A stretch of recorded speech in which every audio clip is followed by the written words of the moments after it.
अगर आप गूगल पे, फोन पे या फिर पेटीएम के साथ साथ किसी भी यूपीआई ऐप का इस्तेमाल करते हैं तो ये खबर आपके लिए है। सोशल मीडिया और कई न्यूज रिपोर्ट्स में दावा किया जा रहा है कि अब 2000 रुपए से ज्यादा के यूपीआई ट्रांजैक्शन पर चार्ज देना पड़ेगा। लेकिन क्या यह सच है? आइए आपको बताते हैं इसकी पूरी जानकारी आसान भाषा में। सबसे पहले ये जान लीजिए कि अभी तक ऐसा कोई नियम लागू नहीं हुआ है कि 2000 रुपए से ऊपर यूपीआई पेमेंट करने पर हर ग्राहक से चार्ज लिया जाएगा। दरअसल चर्चा एमडीआर यानी मर्चेंट डिस्काउंट रेट को लेकर हो रही है।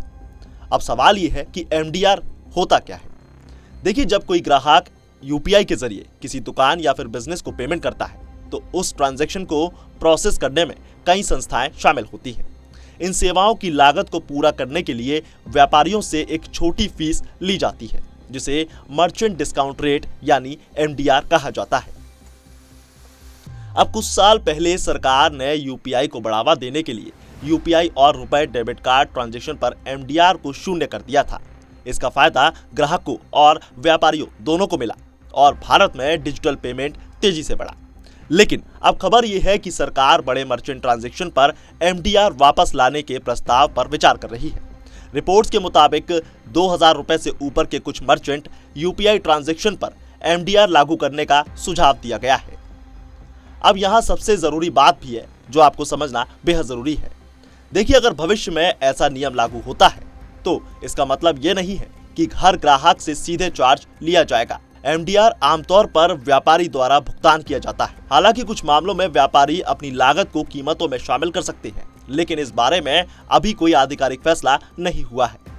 अब इस वक्त सरकार की ओर से ऐसा कोई अंतिम नोटिफिकेशन जारी नहीं किया गया है जिसमें कहा गया हो कि 2000 रुपए से ऊपर के पेमेंट पर यूपीआई वाले ग्राहकों को चार्ज देना पड़ेगा।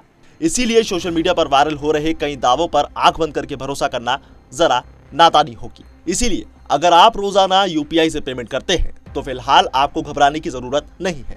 जब तक सरकार या फिर संबंधित एजेंसियां आधिकारिक नियम जारी नहीं करती तब तक पहले की तरह ही यूपीआई का इस्तेमाल किया जा सकता है। अगर भविष्य में इस प्रस्ताव पर कोई अंतिम फैसला आता है तो उसका असर किस पर पड़ेगा और कितना चार्ज लगेगा, साथ ही किन ट्रांजैक्शन पर लागू होगा, इसकी पूरी जानकारी आधिकारिक घोषणा के बाद ही सामने आएगी।